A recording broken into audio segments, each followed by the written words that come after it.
வணக்கம். இது தமிழோடு பேசு. இன்னைக்கு நம்ம பார்க்க போற டாபிக் பொது சிவில் சட்டம். இந்தியாவிலே முதல் முறையாக உத்தரகாண்ட் மாநிலத்துல அறிமுகப்படுத்திருக்கிறாங்க. அதை பத்தி டீட்டெயிலா இன்னைக்கு நம்ம பார்க்க போறோம்.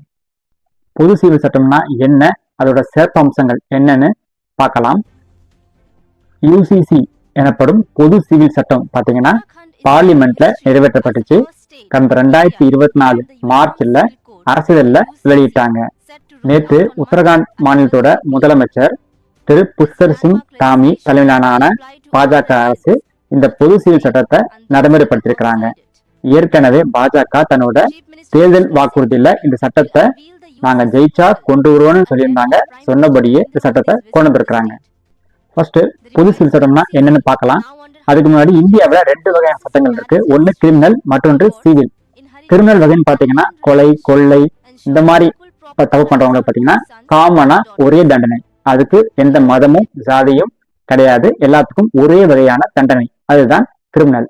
சிவில் சட்டம் பாத்தீங்கன்னா ஒவ்வொரு மதத்துக்கும் ஒவ்வொரு சட்டங்கள் இருக்கு. இந்து மதத்துல பாத்தீங்கன்னா உங்களுக்கு சொத்துரிமை, விவாகரத்து இது போல உள்ள சட்டங்கள் எல்லாம் காமன், எல்லா ஜாதியினருக்கும் காமன். ஆனா முஸ்லிம் மதத்தவங்களுக்கு இது வேற மாதிரி சட்டம். அவங்க வந்து ஷரியத்ல ஃபாலோ பண்றாங்க. அவங்களுக்கு சட்டம் பொருந்தாது. ஆனா இந்த சட்டத்தை உத்தரகாண்ட் மாநிலம் கொண்டு வந்திருக்கனால அங்க உள்ள அனைத்து மக்களுக்கும் இந்த சட்டம் வந்து இப்போ காமன் ஆயிடுச்சு. அதாவது சிவில் சட்டம் இப்போ காமன்.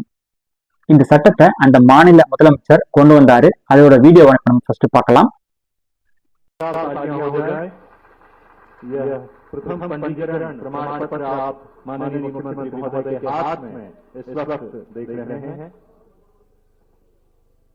இந்த சட்டம் முதல்ல யார் பொருந்தாதுன்னு பார்க்கலாம்.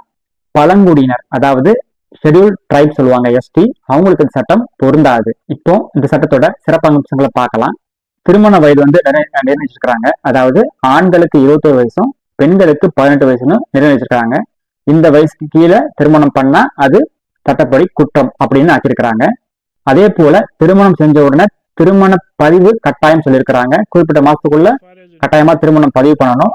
அதுவும் பதிவு பண்ணனா சட்டப்படி குற்றம் சொல்லியிருக்கிறாங்க. அதே போல லிவிங், அதாவது திருமணம் ஆகாமலே ஒன்றாக இருக்கிறாங்க பாத்தீங்களா, அதுதான் நம்ம லிவிங் சொல்றோம்.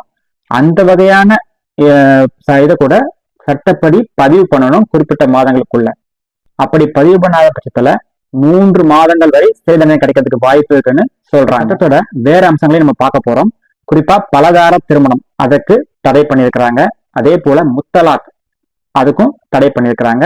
3வது நிகாஹ் ஹலாலா அப்படின்னு சொல்லுவாங்க, அந்த இதுக்கும் தடை பண்ணிருக்கிறாங்க. கடைசியா பாத்தீங்கன்னா இத்தா, அந்த முறையும் தடை பண்ணிருக்கிறாங்க. பலதார திருமணம் தடை பண்ணிருக்காங்க. அது என்னன்னா, ஒருவர் ஒரு மனைவியோட வாழ்ந்துட்டு இருக்காரு. அவர் அந்த மனைவிக்கு தெரியாம இன்னொரு பெண்ணோட தொடர்பு வச்சுட்டாலோ அல்லது கல்யாணம் பண்ணாலோ அது சட்டப்படி குற்றம் அப்படின்னு சொல்லியிருக்கிறாங்க. அடுத்தது முத்தலாக். இது வந்து இஸ்லாம்ல இருக்கிற ஒரு நடைமுறைங்க. 3 காலகட்டத்துல தலாக் சொல்லுவாங்க. ஒரு ஆண் அவங்க மனைவி கிட்ட தலாக் சொல்லுவாங்க.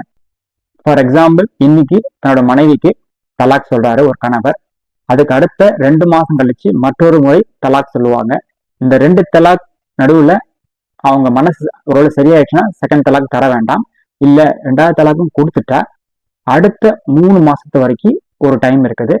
அந்த 3 மாசத்துக்குள்ள கணவன் மனைவிக்கும் அண்டர்ஸ்டாண்டிங் வந்துருச்சு, எந்த பிரச்சனையும் இல்லைன்னா அவங்க 2 பேரும் ஒன்னா சேர்ந்து வாழலாம். இல்லட்டா 3வது ஒரு தலாக் சொல்லுவாங்க. அந்த தலாக் சொல்லிட்டா மனைவிக்கும் கணவனுக்கும் டைவர்ஸ் ஆயிரும். ஆனா உத்தரகாண்ட்ல இந்த முத்தலாக் இனிமேல்ட்டு செல்லுபடி ஆகாது. அந்த சட்டத்தை தடை பண்ணியிருக்கிறாங்க. அடுத்தது நிகாஹ் ஹலாலா.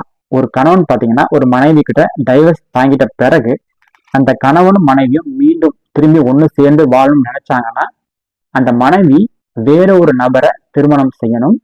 திருமணம் செஞ்சிட்ட பிறகு அந்த கணவர் இறந்தாலோ அல்லது அவங்க 2 பேருக்குள்ள டைவர்ஸ் ஆனாலோ அதுக்கப்புறமேட்டு தான் அந்த மனைவி தன்னோட முதல் கணவன் கூட சேர முடியும். இதுக்கும் இப்போ தடை செஞ்சிருக்கிறாங்க.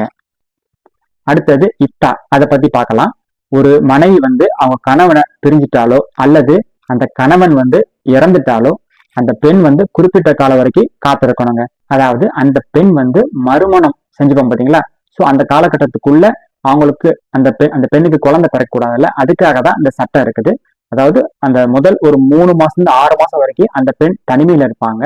அந்த பெண் கூட யாருமே இருக்க மாட்டாங்க. அவங்களோட அம்மா அப்பாவோ அவங்களோட மாமனார் மாமியாரோ யாரும் இருக்க மாட்டாங்க. அந்த பெண் தனியா இருப்பாங்க. அந்த பெண்ணுக்கு ஒருவேளை கர்ப்பம் தரிக்கலைன்னா அந்த பெண்ணுக்கு மறுமணம் செய்து வைக்க முடியும். அதுதான் இந்த சட்டங்க. ஸோ இந்த சட்டத்தையும் இப்போ தடை பண்ணியிருக்கிறாங்க. சரிங்க, இந்த சட்டம் முதலா உத்தரகாண்ட் மாநிலத்தா இருக்குதான்னு கேட்டீங்கன்னா இல்லைங்க. ஏற்கனவே கோவா அப்படின்ற மாநிலத்துல இருக்குது. அது பாத்தீங்கன்னா சுதந்திர இந்தியாவில் கொண்டு வந்த சட்டம் கிடையாது. ஏற்கனவே இந்த சட்டம் போர்த்துகீஸ் ஆண்டாங்க பாத்தீங்களா, அப்ப கொண்டு வந்த சட்டம். ஆனா உத்தரகாண்ட்ல கொண்டு வந்திருக்கிறது சுதந்திரத்துக்கு பின்னாடி வந்த முதல் யுஜிசி சட்டங்க.